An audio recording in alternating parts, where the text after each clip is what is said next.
اللہ تعالیٰ کا شکر احسان ہے کہ اس نے یہ محفل ہمیں نصیب فرمائی. نبی کریم صلی اللہ علیہ وسلم کی ذات بابرکات پہ کوئی کیا کہہ سکتا ہے. اللہ تبارک و تعالیٰ، کسی نے کیا خوب وہ شعر کہا ہے نا، کیوں چاند میں ڈوبے ہو، کیوں چاند میں کھوئے ہو، ڈوبے ہو ستاروں میں، آقا کو میری ڈھونڈو قرآن کے پاروں میں. سبحان اللہ. کہ الحم سے والناس تک پورا قرآن ثناخان مصطفیٰ کا نمونہ ہے.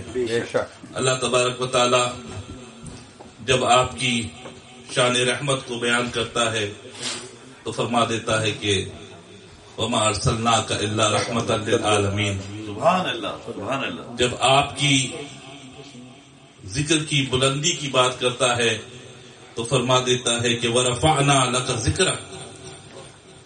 اور جب اللہ تبارک و تعالیٰ کہ میرے محبوب ہم نے آپ کے لیے آپ کے ذکر کو بلند کیا، اور نہ صرف بلند کیا، بلند کرنا ہوتا تو وہ ایک مخصوص وقت کے لیے وہ بلند ہو گیا تھا، لیکن اللہ تبارک و تعالیٰ نے آگے میں فرمایا کہ وَلَلْآخِرَةُ خَيْرٌ لَكَ مِنَ الْأُولَىٰ.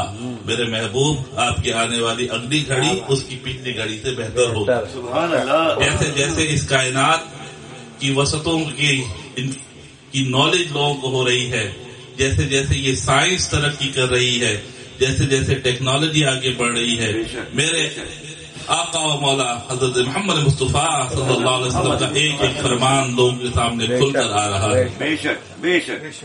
آج جو ماننے والے تھے انہوں نے اس وقت مان لیا تھا. سبحان اللہ.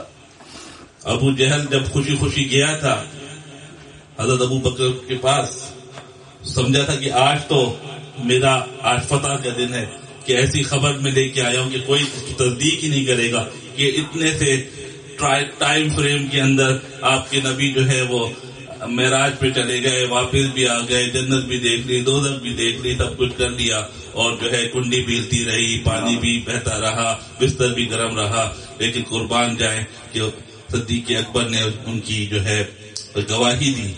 اور آج سائنس برسوں کے بعد اس بات کو ماننے پر تیار ہو گئی کہ ہاں یہ پاسبل ہے کہ اتنے سے ٹائم فریم کے اندر یہ سب کچھ ہو سکتا ہے. سبحان اللہ، سبحان اللہ. کسی نے کیا خوب شعر کہا ہے نا کہ معراج مصطفیٰ نے کیا راز جو افشاں، وہ راز خلاؤں سے ہوا پوچھ رہی ہے. معراج مصطفیٰ نے کیا راز جو افشاں، وہ راز خلاؤں سے ہوا پوچھ رہی ہے. پھیلائے ہوئے گوشے دامان تجسس، سائنس محمد کا پتہ پوچھ رہی ہے. یہ ہے میرے آقا کی شان. وَلَلْآخِرَةُ خَيْرٌ لَكَ مِنَ الْأُولَىٰ. کہ آنے والی اگلی گھڑی پچھلی گھڑی سے بہتر ہوگی. سبحان اللہ. جب اخلاق کی بات کی، إِنَّكَ لَعَلَىٰ خُلْقٍ عَظِيمٍ، کہ سب سے بلند اخلاق آپ صلی اللہ علیہ وسلم کے ہیں. یعنی کہ ایک ایک اس کے اندر، اور پھر کیا کیا پہلو بیان کیا جائے اس دنیا کے اندر. آپ کو اگر کسی کی تعظیم کرانی ہو، آپ کو کسی کا پروٹوکول بیان کرنا ہو، تو آپ اس کے لیے کوئی پروٹوکول مینیجر رکھتے، کوئی عہدہ بناتے ہیں کہ جی بڑے صاحب کے لیے یہ صاحب آ کے آپ کو ان کا پروٹوکول سکھائیں گے. لیکن قربان جائیں اللہ تبارک و تعالیٰ کی ذات کے، یہ قرآن مجید میں فرما رہا ہے یا ایھا الذین آمنوا لا ترفعوا اصواتکم فوق صوت النبی، کہ اے ایمان والو اپنے نبی کی آواز سے اپنی آواز کو بلند نہ کرنا، اور کہ ایسا نہ ہو کہ تمہارے تمام اعمال ضائع ہو جائے، تمہیں اس کی خبر بھی نہ ہو. یہ بہت بڑی شان ہے میرے آقا کی کہ ایک آواز بلند کی نبی کی آواز سے تو اعمال ضائع ہو رہے ہیں. آواز کس کی آواز سے بلند کی؟ اللہ کے نبی کی آواز سے. اعمال کیا تھے؟ اعمال میں نماز تھی، قرآن تھا، تلاوت تھی، حج تھی، زکات تھی، سارے اعمال جو اللہ کے لیے کہے. رسول کی اگر کسی نے گستاخی کی، تمام اللہ کے اعمال اللہ تعالی نے ایسے ختم کیے کہ توبہ کی بھی توفیق نہ ہو.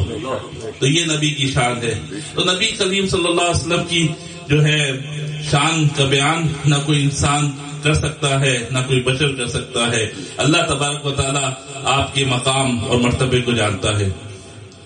اس سے قبل کے پروگرام کو اپنی اختتامی گھڑیوں کی طرف لے کے جائیں. ہمارا اہل محبت کا، اہل عشق کا یہ طریقہ ہے کہ نبی کریم صلی اللہ علیہ وسلم کی شان اور آپ سے محبت آپ کی اہل محبت کی محبت کے بغیر مکمل نہیں ہوتی. تو آئیے اس محبت کا کچھ اظہار کرتے ہیں. ماں فاطمہ بھائی حسن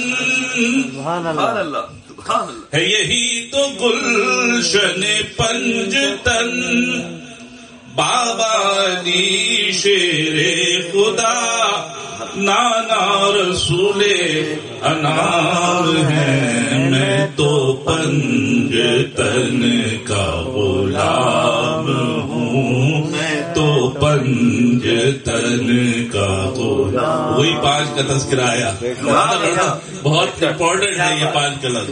میں تو پنجتن کا غلام ہوں. کیا بات رضا ہے اس گلستان چمن کی، زہرا ہے کلی جس میں حسن اور حسین پھول، میں تو پنجتن کا غلام ہوں، میں تو پنجتن کا غلام ہوں. مجھے عشق ہے تو خدا سے ہے، مجھے عشق ہے تو رسول سے، یہ کرم ہے سارا بطول کا، یہ کرم ہے آل رسول کا.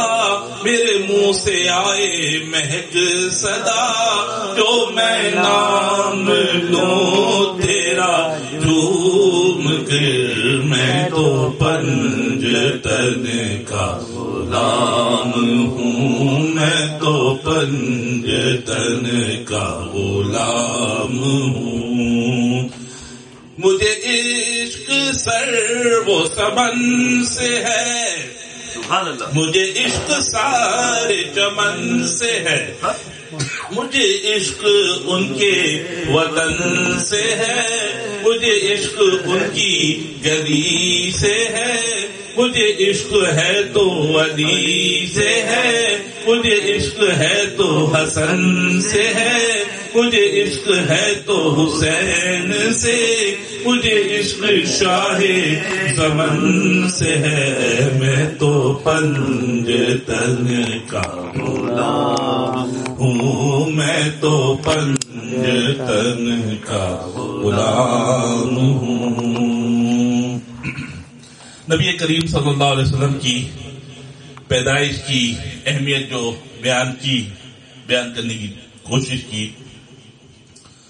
آپ صلی اللہ علیہ وسلم کی اس دنیا میں تشریف آوری کی جو حالات اور واقعات تھے، اس کی ایک لمبی داستان ہے اہل عشق و محبت کے لیے، کہ نبی کریم صلی اللہ علیہ وسلم کی جب اس دنیا میں تشریف آوری ہوئی تو اللہ تعالیٰ نے آپ کی شان کو دکھایا کہ پوری کائنات کو بقع نور بنا دیا گیا. عرش سے فرش تک ایک نور کی چادر کو تان دیا گیا. آپ کی والدہ نے اس نور کی چادر کے اندر شام کے محلات کو دیکھا. ہزاروں برس سے جلی ہوئی آتش کدے ایران کو بجھا دیا گیا، بحیرہ کے بیڑے کو ڈبو دیا گیا. اللہ تبارک و تعالیٰ نے اہل مکہ کے ہاں جتنوں کے ہاں ولادتیں ہونی تھی ان کو بیٹے عطا فرمائے تاکہ کسی کیا غم کی صورت نہ ہو. سبحان اللہ.